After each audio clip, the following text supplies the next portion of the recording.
Welcome to the dark. I collect stories people don't want to tell.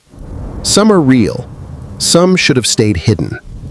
Most late-night drivers rely on the radio for a sense of connection.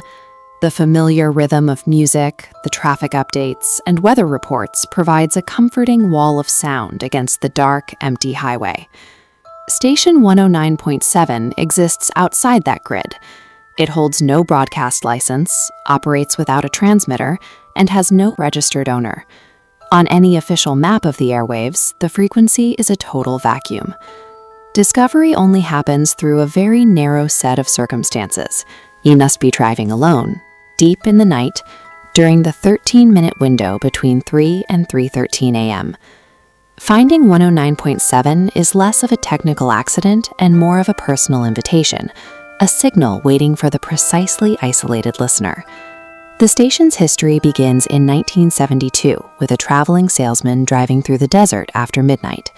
Static suddenly cleared as his radio dial moved autonomously, skipping past local stations until it locked onto 109.7.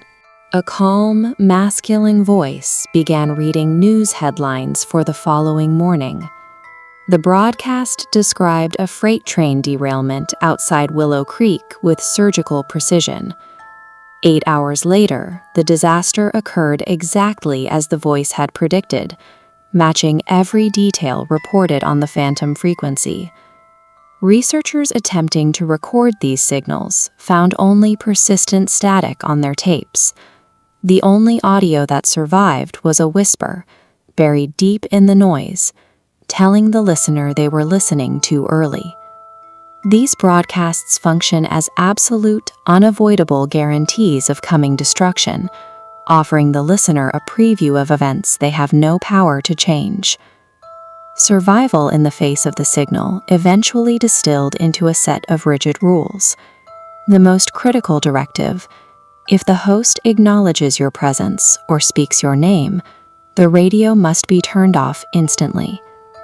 Detective Aaron Cole encountered the phenomenon while investigating a string of disappearances.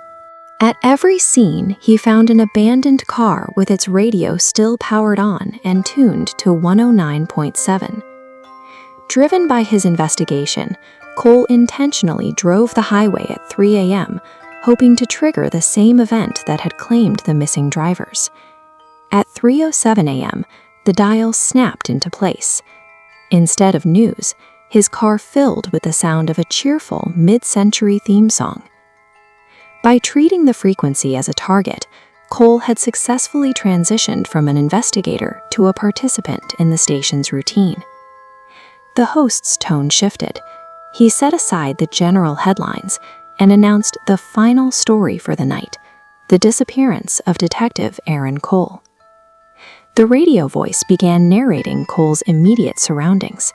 It noted the specific road, his current speed, and the cooling coffee. The broadcast concluded by stating that Cole would last be seen stopping his car beside a rusted, abandoned radio tower in the desert ahead. Cole hit the brakes as his headlights illuminated a massive steel structure that had not existed in that empty desert seconds before. The station had moved beyond prediction. It was now rewriting the physical world to match the script of its broadcast. Cole abandoned his car and spent the rest of his life avoiding electronic devices. In his final notes, he clarified the horror of the signal. He wasn't hearing the future. He was hearing a version of the past that had already claimed him. Scientific analysis of similar frequencies suggests that massive solar storms have the power to drastically refract radio signals, bouncing them far beyond our atmosphere. When an Earth-based transmission strikes a solar flare, the signal reflects backward along its timeline, traveling 48 hours into the past, returning to exact starting coordinates, creating a loop where the end reaches the beginning. 109.7 is the sound of an inevitable future echoing backward, forcing the present to align with the events that are already scheduled to happen. The final broadcast ever recorded showed a breakdown in this system. The host sounded terrified, whispering into the microphone rather than reading the news. He warned that something on the other side of the 48-hour loop had realized people in the past were listening to the transmission. The signal collapsed into a wall of screaming voices, thousands of them competing for space on the frequency, as if trying to push through a physical barrier.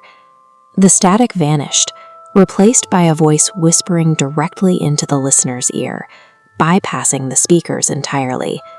It asked, "Could you tell us what happens next?" The station has stopped being a simple radio echo. By bridging the timeline, it has opened a door, and whatever is waiting in our future is now actively using that frequency to find us out in the dark.